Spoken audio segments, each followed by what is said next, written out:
Hi, I'm Sandy Leah with Ecumen Detroit Life, and welcome to Celebrate Aging. I know this looks like The View this morning, but actually this is Celebrate Aging with Ecumen. And joining me today are Sherry Baker. Hello. And Diane Shishevsky. And I said I'm good at butchering names, so Shishevsky and Pamela Wellman. And we're at Lamplighter Manor, and we're going to talk about why life is so wonderful here at Lamplighter Manor.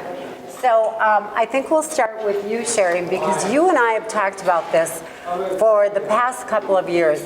You have really been an advocate for Lamplighter Manor and life here, and always telling me that we're making life good here for you and how wonderful it is. So would you please share with our folks today a little bit about why it is life is so great here at Lamplighter? I'd be happy to. Thank you. There are so many things about Lamplighter. I think number one for me is it is assisted living. And though you have to typically downsize to live here, you just create the most wonderful little home to live in. But my health has improved immensely over the last couple of years, just due to services that are available, activities that are available. We have a true sense of community here. And there are things, whether we come up to play bingo, or last week we went to a Christmas carol at the Holmes Theater. There are always things to do. And I think another thing is assisted living oftentimes, Sandy has looked at place old people's home, and I think we have maybe 4 generations of people here. Oh, absolutely. It's changed really a lot over the past. I tell our 90-year-old birthday girls, I say, my goodness, 90 is the new 60. Yeah, what an attitude. We're a great group. This. We're a great group. This is great. Great facilities. Yes, and I know that, as I said before, you're an advocate for Lamplighter. So Kylie Johnson wasn't able to join us this time, but we'll be sure to tell Kylie that she's got some great cheerleaders here. And Diane, and also I forgot to introduce our most important guest, Bailey. Little Bailey. So this is Diane's little dog, and we are pet friendly, and that's something we need to remind the folks. Our entire campus is pet friendly. And Bailey's always been one of my favorites, and I've known you, Diane, for the past couple of years, and I bet you that's one great reason for you to live here, because you can have Bailey. Absolutely, and it's wonderful to have the pets that we do, and to be able to keep them. It's been proven that pets are great therapy. Oh, absolutely. And yes. People seem to enjoy him. Mm-hmm. Well, how can you not enjoy Bailey? I mean, look, check that face out. He's the little mascot. He's the little mascot here. So, and I see Diane and Bailey outside quite often, and Diane, you too have joined Sherry, I know, and actually I was able to go to the theater with you gals for one of the performances. And speaking of the theater, we were able to get a grant through the Participation in Arts, or Partner in Arts, in Minnesota. And Amy Stearns from the Holmes Theater, director over there, and myself, and Janet Green were able to work on this grant, and we're able to get $18,000. And in order to help our residents get out and enjoy performances at the theater, and actually have some visual and performing arts also come here to our campus. So I know that's something that you've really enjoyed as well. Oh, absolutely. Yes. Wonderful performances that we've seen. I got to see the Sutter Brothers earlier this year too, and it's such a nice variety. Mm-hmm. They did folk music and told stories, and it got people involved. Yeah, exactly. And I think that is such an important part, is the multidisciplinary aspect of healing and maintaining good health. And that's where it's so wonderful having you aboard, because we know we can come to you, and if we need services that are outside, Pam's on the dot. Yeah, well, Pamela Wellman, Pam, we call her Pam, she has been with us for Well, actually with Ecumen for over a year, what, about 2 years now? Yeah. And then with Lamplighter Manor recently, In August. took over her new role as service coordinator for the HUD housing here at Lamplighter. And Pam, why don't you explain maybe a little bit about what exactly you do? And I know you put together, coordinate some activities and will assist residents with maybe some other things too. And I don't know exactly what your job involves. but- Right, as a service coordinator, I provide residents with information on benefits, programs, services, meaning if there's resources they need out in the community, whether it's through the county or if it's a veteran that needs VA services, I would hook them up with the right people. If I see that somebody probably needs home care, I would refer them to one of the home care agencies. Again, we do some activities. Programs, we're big into educational programs, whether it's nutrition, Alzheimer's, diabetes, any of those kind of programs, we're really into it. And I think Sherry hit it on the head that she's doing so well here, and that's our goal, is to keep everybody in their home and healthy. Well, that's a great goal. And Pam does things when it's outside of the building. It also means building scarecrows at Halloween time out in front of the building. Oh, hey, yeah, and I think Trevor actually got some great pictures of the scarecrow arrangement.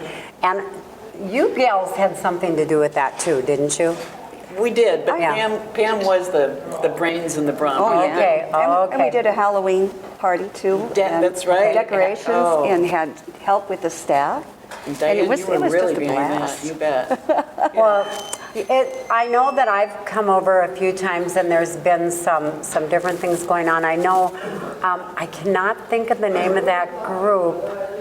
And Amy, if she's watching this, I apologize, Amy and Becky, but it was the dance group from the Twin Cities that were here. Remember, they came, they went to the pavilion too, but they came and they were traveling, they were on tour.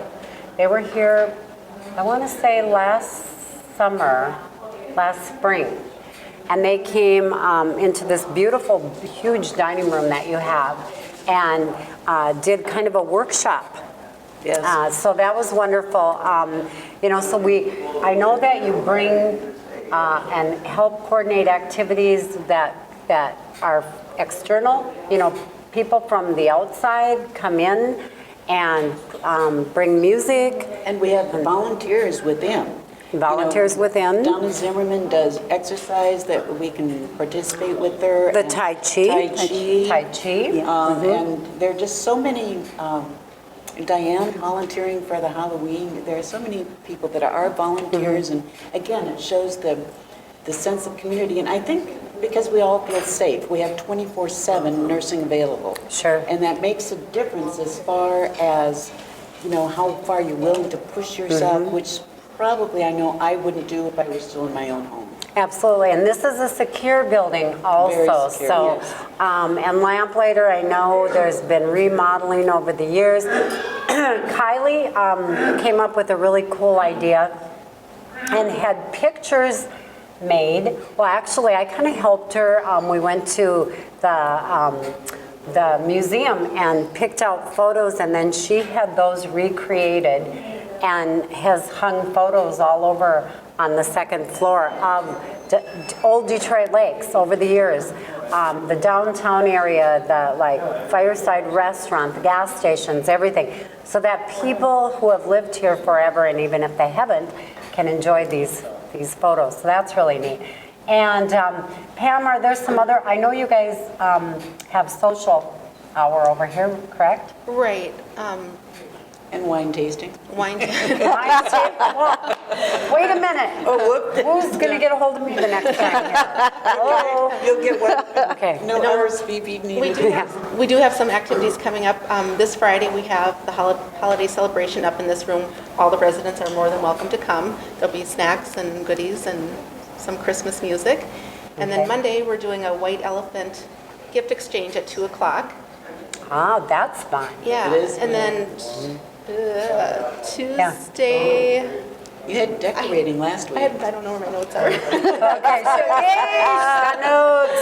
Hello. Wednesday, it's a cookie decorating in the coffee shop. Okay. And then The following week, it's going to be New Year's Eve. There'll be a little tea in the afternoon in the coffee shop on New Year's Eve. And then that's also our movie night on Wednesday, so there'll be a Christmas movie showing at 6:30. Okay, tea and on New Year's Eve. Well, champagne? No? No champagne New Year's Eve? We'll see. We'll see. One of the things that I Okay. wanted to mention was that I like the outdoor activities that we have here too. Yes. This is a beautiful setting, and having lived in the city for many years, it is wonderful to see the scenery that we have.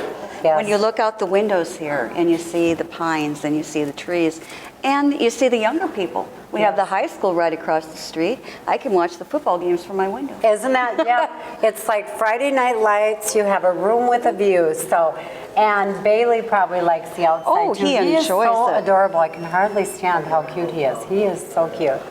But I just want to thank you ladies for joining me. I wish we had more time. We'll do this again. How about that? Thank you. I appreciate you two recently did a little ad, Christmas greeting on the radio too, so thank you. A little singing. And a little singing. So, hey, it is Christmas time. We're by the tree. We want to thank you for joining us. And should we end with a little Christmas song? We wish you a Merry Christmas. We Wish you a Merry Christmas. We wish you a Merry Christmas. We wish you a Merry Christmas and a Happy New Year. Merry Christmas, Merry everyone. Christmas.